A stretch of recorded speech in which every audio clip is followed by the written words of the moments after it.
il se remarie et là encore, ça provoque une autre polémique dans les réseaux sociaux.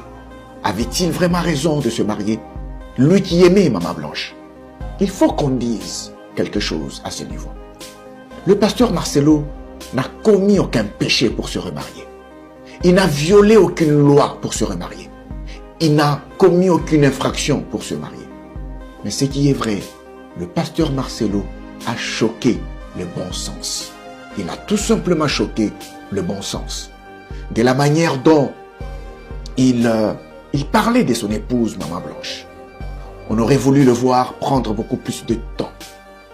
Parce que c'est du domaine, ce sont des choses que tout le monde vit dans le monde. Il n'y a pas des robots dans cette affaire.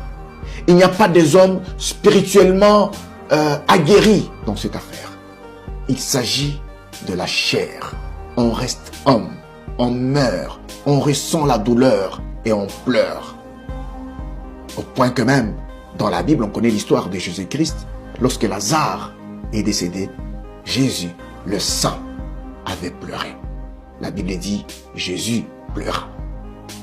Ça veut dire tout simplement que lorsque Maman Blanche est décédée, par rapport à la manière dont elle est décédée, quelqu'un qui fête son anniversaire un certain vendredi, un samedi, il prend l'avion, il part en Turquie, et puis 2 ou 3 jours après, il décède. Quand il décède, en réalité, c'est un choc pour le pasteur Marcelo. À ce moment-là, toutes les pulsions sexuelles en lui décèdent, meurent en lui. C'est quelqu'un qui entre dans une autre phase de sa vie. La personne qu'il aimait beaucoup plus meurt, il décède. C'est pour cela que les gens voulaient quand même le voir prendre assez de temps pour se remarier. Pourquoi prendre assez de temps? Vous vous rappelez de cette vidéo qui a circulé? Cette vidéo dans laquelle il parle de la période des fiançailles. Il disait que les fiançailles ne devraient pas prendre normalement 6 mois, 7 mois, 1 année. Et il a dit que dans son expérience avec Maman Blanche, ça lui a pris 5 ans. Vous pouvez vous en douter. 5 ans pour se marier avec Maman Blanche. Mais il a dit, je ne vous demande pas de faire 5 ans, mais je vous demande de prendre plus de temps. Parce que l'homme doit savoir là où il place son pied et la femme à son retour doit savoir là où il place son pied. Alors, dans cette affaire, vous allez remarquer qu'il y a eu encore un débat là-dessus. Devrait-il prendre plus de temps que prévu? Il y en a qui disaient que non, il ne devait pas prendre beaucoup de temps. Il devait quand même prendre même 1 mois parce qu'il s'agit d'un remariage. Mon avis là-dessus est celui-ci. Pour le cas du pasteur Marcelo, il devait prendre beaucoup plus de temps que prévu. Pourquoi? Pour lui, il y a 3 défis.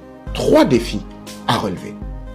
Lorsque vous prenez les jeunes célibataires qui veulent se marier, ils font face à un seul défi pour se marier. Quand un jeune tombe sur une femme, il veut la prendre en mariage, la première question que les jeunes se posent, c'est un défi moral. Est-ce que cette femme est de bonne moralité? Est-ce qu'elle a un bon caractère? Est-ce qu'elle a de bonnes œuvres? Est-ce qu'elle a un bon comportement? Ce sont les mêmes questions que se posent également les femmes lorsqu'elles sont demandées en mariage par les hommes. Est-ce que cet homme a un bon comportement? Est-ce qu'il a un bon caractère? Ça, c'est le défi moral. Pour les jeunes mariés, pour les jeunes célibataires, je voulais dire, pour les jeunes célibataires, le défi est unique. Il n'y a qu'un seul défi. Mais pour un homme qui doit se remarier, il y a 3 défis. Pour un homme public, il y a 3 défis. Rappelez-vous d'abord que quelqu'un vient de perdre sa femme, la femme qu'il aimait, Maman Blanche. Les pulsions sexuelles meurent en lui. En réalité, il ne doit plus avoir des sentiments pour des femmes.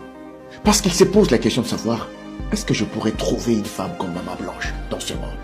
Lorsque vous regardez la dépravation des mœurs actuellement dans nos sociétés, vous vous posez certainement cette question.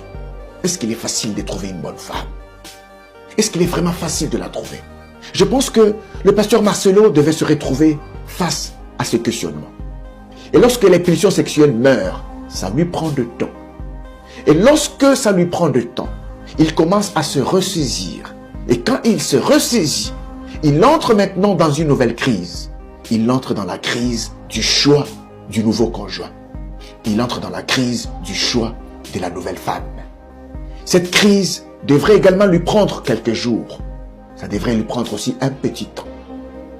Et quand il aura trouvé cette femme avec laquelle elle va vivre pour le reste de sa vie, il aura maintenant à faire face à 3 défis.